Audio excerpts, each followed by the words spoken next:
नमस्कार मित्रों, जय हिंद, वंदे मातरम। कैसे हैं आप सब? मैं आपका सत्य प्रकाश आप सबों का चाणक्य ट्यूटोरियल पर पुनः हार्दिक अभिनंदन करता हूं।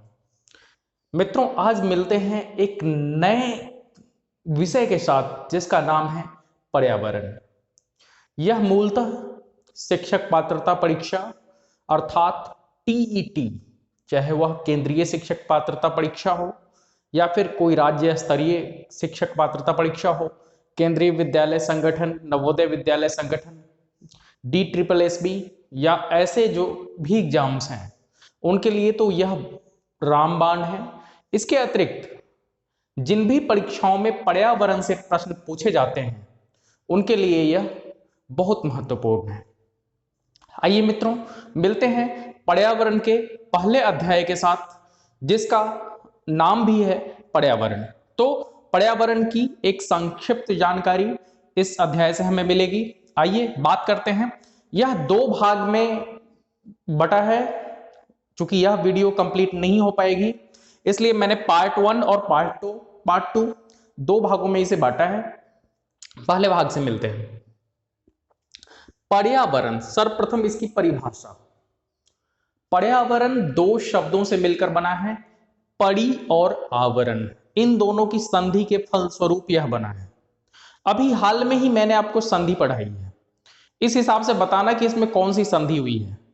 दिख तो रहा है स्पष्ट कि यह स्वर संधि है, लेकिन स्वर संधि का वह कौन सा भाग है, कृपया मुझे बताना कमेंट बॉक्स में। परि का अर्थ होता है चारों ओर और आवरण का अर्थ होता है घेरा। ठीक है, तो इस हिसाब से हमने एक परिभाषा तैयार किया कि अर्थात मनुष्य के चारों ओर का वह क्षेत्र जो उसे घेरे रहता है एवं उसके जीवन तथा क्रियाओं को प्रत्यक्ष या अप्रत्यक्ष रूप से प्रभावित करता है, क्या कहलाता है? पर्यावरण। शायद सारी बातें स्पष्ट होंगी। ठीक है, तो आप पर्यावरण को अगर साधारण भाषा में अगर डिफाइन करना चाहते हो तो हमारे चारों ओर का आवरण, पृथ्वी के चारों ओर का आवरण, यही है पर्यावरण। ठीक है, आइए बात करते हैं। सर्वप्रथम इसकी अंग्रेजी जो होती है वह क्या होती है? एनवायरनमेंट। एनवायरनमेंट, ठीक है, यह फ्रेंच शब्द है। फ्रेंच शब्द किससे बना है? एनवायरोनेर से बना है। एनवायरोनेर से बना है। ठीक है, क्लियर। इसका क्या अर्थ होता है? पड़ोस। यह कभी कभी आपसे पूछ दिया जाता है, इसलिए इस बात को ध्यान में रखना कि यह कहां का शब्द है। तो यह फ्रेंच भाषा का शब्द है और इसका अर्थ क्या होता है? पड़ोस। अर्थात पर्यावरण को आप आस पड़ोस के सेंस में भी आप इसे डिफाइन कर सकते हैं। कई सारी परिभाषाएं इसकी हो सकती हैं। पर्यावरण के घटक, मुख्यतः इसके दो घटक हैं। पहला प्राकृतिक घटक और दूसरा मानव निर्मित घटक। मित्रों, अन्य विषय की भांति इसमें भी आपको मजा आने वाला है और संभवतः आपको मजा आ रहा होगा। चैनल को सब्सक्राइब करना बिल्कुल ना भूलें, अपने मित्रों से भी इसे साझा करें।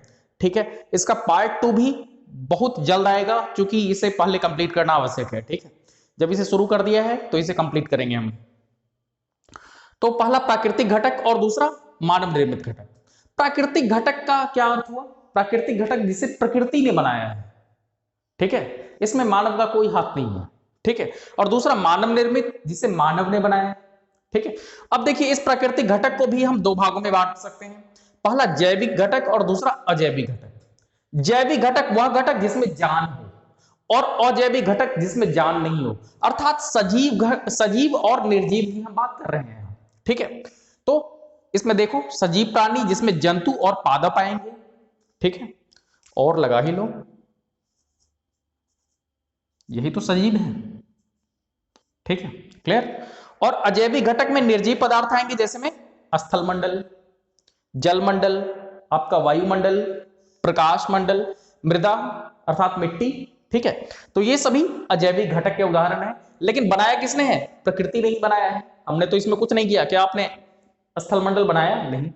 क्या आपने जल का निर्माण किया? नहीं। दुनिया के किसी भी तरीके से जल का निर्माण आज तक नहीं हो पाया है। दुनिया कहती है कि यह हाइड्रोजन और ऑक्सीजन का मिश्रण है, H2O, लेकिन आज तक बनाया नहीं जा सका। वायु, ठीक है, प्रकाश, मृदा, ये सब। ठीक है, मानव निर्मित में हम देखेंगे इमारत, मानव ने बनाया है। उद्योग धंधे जो भी हैं वो मानव का है। सड़कें मानव ने बनाई हैं। पुल पुलिया पार्क ये सब जो कुछ भी है वह मानव ने बनाया है। ये बोर्ड ले लो, ठीक है, ये मार्कर ले लो, ठीक है, ये सब मानव निर्मित है। ठीक है, यह कमीज ले लो, टी शर्ट, ठीक है, ये सब मानव ने बनाया है। आप जो मोबाइल देख रहे हो वह मोबाइल भी मानव का बनाया हुआ है। अब पर्यावरण के क्षेत्र, पर्यावरण को मुख्यतः हम 4 क्षेत्रों में विभाजित कर सकते हैं। वो कौन कौन से क्षेत्र हैं? पहला स्थल मंडल, दूसरा जल मंडल, तीसरा वायुमंडल और चौथा जैव मंडल। ठीक है, तो इन चारों मंडलों को हम देखते हैं, कुछ पॉइंट्स इसके विषय में देखते हैं। स्थल मंडल, सर्वप्रथम हम स्थल मंडल को देखते हैं। स्थल मंडल क्या है? पृथ्वी का ठोस ऊपरी परत या परवटी है, इसे हम स्थल मंडल कहते हैं, है ना? ठीक है, और पृथ्वी का 29% भाग जो है वह लगभग इसके अंतर्गत आता है। शेष जो 71% भाग है वह जल मंडल है। ठीक है, वह जल से भरा हुआ है या जल से ढका हुआ है। तो पृथ्वी का केवल 29% भाग है वही स्थल मंडल है। शैल खनिजों से निर्मित पदार्थ जो हैं वो इसमें पाए जाते हैं। मृदा की पतली परत से यह ढका हुआ है, अर्थात मिट्टी की पतली परत से यह स्थल मंडल ढका है। इस मंडल में पर्वत पाए जाते हैं, पठार पाए जाते हैं, मैदान, घाटी ये सब पाए जाते हैं। ठीक है, अब इसके महत्व को देखो। ठीक है, क्या कोई महत्व बता सकते हो कि स्थल मंडल का क्या महत्व है? यही तो मानव रहता है। मानव के रहने के लिए आपका घर कहाँ है? यही है। क्या जल में अपना घर बना सकते हो? नहीं बना सकते। ठीक है, तो बहुत सारे इसके महत्व हैं। खनिज पदार्थ जो हैं वो यही पाए जाते हैं। कृषि वगैरह यही की जाती है। पेड़ पौधे यही पाए जाते हैं। ठीक है, तो बहुत सारे महत्व इसके हो सकते हैं। तो यह स्थल मंडल जो है वह मानव के लिए बहुत महत्वपूर्ण है। आते हैं जल मंडल की तरफ। पृथ्वी पर पाए जाने वाला जल का क्षेत्र क्या कहलाता है? जल मंडल कहलाता है। और 29% भाग जो था वो किसका था? स्थल मंडल का। तो शेष 71% भाग जो है वह किसका है? जल मंडल का है। पृथ्वी का 2/3 से अधिक भाग अर्थात 71% भाग जो है यह जो है आच्छादित करता है पृथ्वी को, अर्थात यह जल से ढका हुआ है। चाहे वह समुद्र हो, तब सागर, महासागर, नदी, झील ये सब जो है मिलकर के जलमंडल का निर्माण करते हैं। महासागर, झीलें, नदियां आदि जलमंडल का निर्माण करते हैं। ठीक है, विभिन्न अवस्था में यह पाया जाता है। जैसे ठोस अवस्था में बर्फ आप देखते होंगे। ठीक है, वाष्प के रूप में भी आप देखते हैं। ठीक है, यह बादल का निर्माण करता है। इसके उपरांत वर्षा होती है। ठीक है, भूमिगत जल के रूप में भी आप इसे देखते हैं। ठीक, चापाकल से आप पानी निकालते हो ना। आगे वायुमंडल, तो इसके महत्व को भी आप आसानी से समझ सकते हैं कि इस जल मंडल का हमारे लिए क्या महत्व हो सकता है, क्योंकि जल के बिना हम जीवित रह ही नहीं सकते। ठीक है, तो जल चाहिए ही चाहिए, जल ही जीवन है। ठीक है, इसके अतिरिक्त बहुत सारे यूजेस हैं, कपड़ा धोने से लेकर के खाना पकाने से लेकर के बहुत सारे कार्य हैं इसके, है ना। वायुमंडल, पृथ्वी के चारों ओर मौजूद वायु का आवरण क्या कहलाता है? वायुमंडल कहलाता है। ठीक है, इसमें सर्वाधिक जो है वह नाइट्रोजन गैस है, जिसकी मात्रा कितनी है? 78%, 78%। नोट कर लेना, मैंने यहां नहीं लिखा है। ऑक्सीजन की मात्रा 21%। तीसरे नंबर पर आर्गन आता है जो कि एक अक्रिय गैस है। ठीक है, 0.9%, 0.9%। ठीक है, नोट कर लेना। ठीक है, कार्बन डाइऑक्साइड CO2 0.03%। ठीक है, क्लियर। इसके अतिरिक्त इसमें धूलकण और जलवाष्प ये सब भी पाए जाते हैं। ठीक है, ये सब कार्बन डाइऑक्साइड है। ठीक है, जलवाष्प है, ये सब क्या है? हरित गृह गैसें हैं। ठीक है, ग्रीन हाउस गैसेज हैं, मैंने आपको भूगोल में पढ़ा रखा है। ठीक है, इसलिए एनवायरनमेंट को भूगोल का आप हिस्सा कह सकते हैं, क्योंकि भूगोल की भी बहुत सारी बातें जो है वो इसमें पढ़नी है। आइए देखते हैं आगे। यह क्या करता है कि सूर्य की हानिकारक किरणों से हमारी रक्षा करता है। ठीक है, या उसके प्रभाव को कम कर देता है।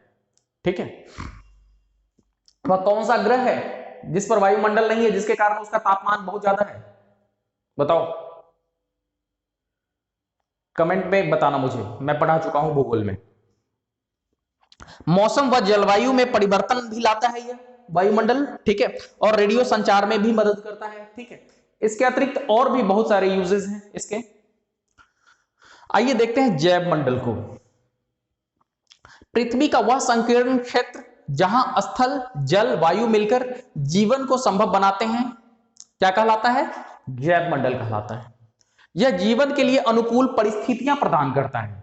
तो यह जैव मंडल जो है यह जीवन के लिए अनुकूल फेवरेबल कंडीशन जो है वह प्रदान करता है।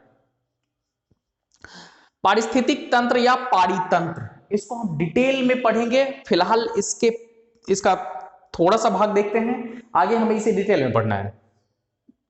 वह तंत्र जिसमें समस्त जीवधारी आपस में एक दूसरे के साथ तथा पर्यावरण के उन भौतिक व रासायनिक कारकों के साथ परस्पर क्रिया करते हैं जिसमें वे रहते हैं, वो क्या कहलाता है? पारिस्थितिक तंत्र, ठीक है। सर्वप्रथम 1935 ईस्वी में, ईस्वी लिख लो नहीं तो लोग समझेंगे कि कहीं ईसा पूर्व की तो बात नहीं है, अभी इतिहास में हमने पढ़ा है। एजी टेंसले ने पारिस्थितिक तंत्र की विचारधारा का प्रतिपादन किया, ठीक है। तो एजी टेंसले ने सर्वप्रथम पारिस्थितिक तंत्र की विचारधारा का प्रतिपादन किया, यह प्रश्न आ चुका है, ठीक है। इकोलॉजी जो इसकी अंग्रेजी है, पारिस्थितिक तंत्र की अंग्रेजी है इकोलॉजी, इसका प्रयोग सर्वप्रथम अर्नेस्ट हिकल ने किया था, यह भी प्रश्न आपसे पूछा जा चुका है, ठीक है। तो इन बातों को आप ध्यान में रखना, विशेषकर जो नाम वगैरह है यही याद करना थोड़ा सा मुश्किल होता है, बाकी चीजें तो समझ में आती हैं, एक बार पढ़ा दूंगा वह दिमाग से बाहर नहीं जाएंगी, ठीक है। लेकिन इन नाम को, कुछ ईस्वी को, या ईस्वी तो उतना महत्वपूर्ण नहीं है, यदि रख सकते हो या तो अच्छी बात है, अन्यथा कोई बात नहीं है। भारत शासन अधिनियम 1935 से आप इसे याद कर सकते हो, आसानी से ये चीजें याद हो जाएंगी, है ना, ठीक है। पारिस्थितिकी तंत्र प्रकृति की क्रियात्मक इकाई होती है, ठीक है, यह भी प्रश्न आपसे पूछा जा चुका है। प्रकृति की क्रियात्मक इकाई है नंबर 1, नंबर 2, नंबर 3, नंबर 4, ठीक है। तो पारिस्थितिक तंत्र, ठीक है। इकोलॉजी, पारिस्थितिक तंत्र छोटा हो सकता है या फिर बड़ा हो सकता है, अस्थाई भी हो सकता है, अस्थाई भी हो सकता है, प्राकृतिक भी हो सकता है, कृत्रिम भी हो सकता है, अर्थात मानव निर्मित हो सकता है, ठीक है। यह कई छोटी छोटी इकाइयों में वर्गीकृत होता है, जैसे स्वच्छ जलीय पारिस्थितिक तंत्र, ठीक है। स्वच्छ जल में जो भी जीव रहते होंगे आपस में अंतःक्रिया प्रतिक्रिया के फलस्वरूप एक दूसरे के साथ, ठीक है, तो वो एक पारिस्थितिक तंत्र का निर्माण करते हैं, तो वह स्वच्छ जलीय पारिस्थितिक तंत्र हुआ। जैसे डॉल्फिन को आप देख लो, वह स्वच्छ जल में ही रहती है ना। इसके बाद समुद्री पारिस्थितिक तंत्र, जो समुद्री जीव हैं वह समुद्र में ही निवास कर सकते हैं, है ना। वनीय पारिस्थितिक तंत्र, जो वन में रहने वाले जीव हैं, वो वन के अतिरिक्त और कहीं कहां रहेंगे बताओ? क्या घर में रहेंगे? नहीं ना।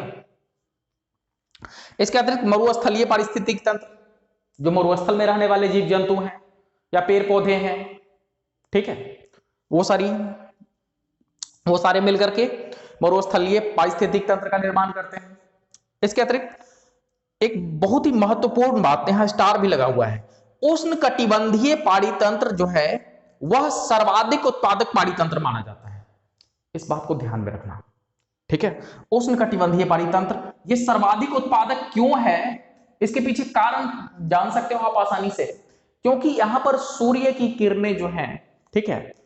अब ये बात बताओ मुझे कि किसी भी पौधा के ग्रो होने के लिए, उसके बढ़ने के लिए सर्वाधिक महत्वपूर्ण चीज क्या है? सूर्य का प्रकाश, और यहां सूर्य का प्रकाश जो है वह आसानी से उपलब्ध है। इसके अतिरिक्त यहां वर्षा भी ठीक ठाक होती है, ठीक है, इसलिए यह जो है सर्वाधिक उत्पादक पारितंत्र माना जाता है। अब देखो पारिस्थितिक तंत्र के घटक बिल्कुल जैसे पर्यावरण के घटक हैं वैसे ही यहां भी हैं, ठीक है। प्राकृतिक घटक में हमने देखा था जैविक और अजैविक, यहां भी दो प्रमुख घटक हैं, जैविक और अजैविक। यहां हम जैविक घटक में उत्पादक अर्थात पेड़ पौधे जो भोजन का उत्पादन करते हैं, इसके अतिरिक्त उपभोक्ता जो उसका उपभोग करते हैं, और अपघटनकर्ता जो अपघटन करते हैं, ठीक है, इनके विषय में देखेंगे। इसके अतिरिक्त अजैविक घटक में वही सारी चीजें आएंगी। ठीक है, तो इनको हम नेक्स्ट लेक्चर में देखते हैं। मिलता हूं मैं नेक्स्ट वीडियो में। सेशन अच्छा लगा हो तो वीडियो को लाइक करें, कमेंट करें तथा सब्सक्राइब करें। साथ ही मित्रों को साझा करना भी ना भूलें। वीडियो को अंत तक देखने के लिए आप सबों का धन्यवाद।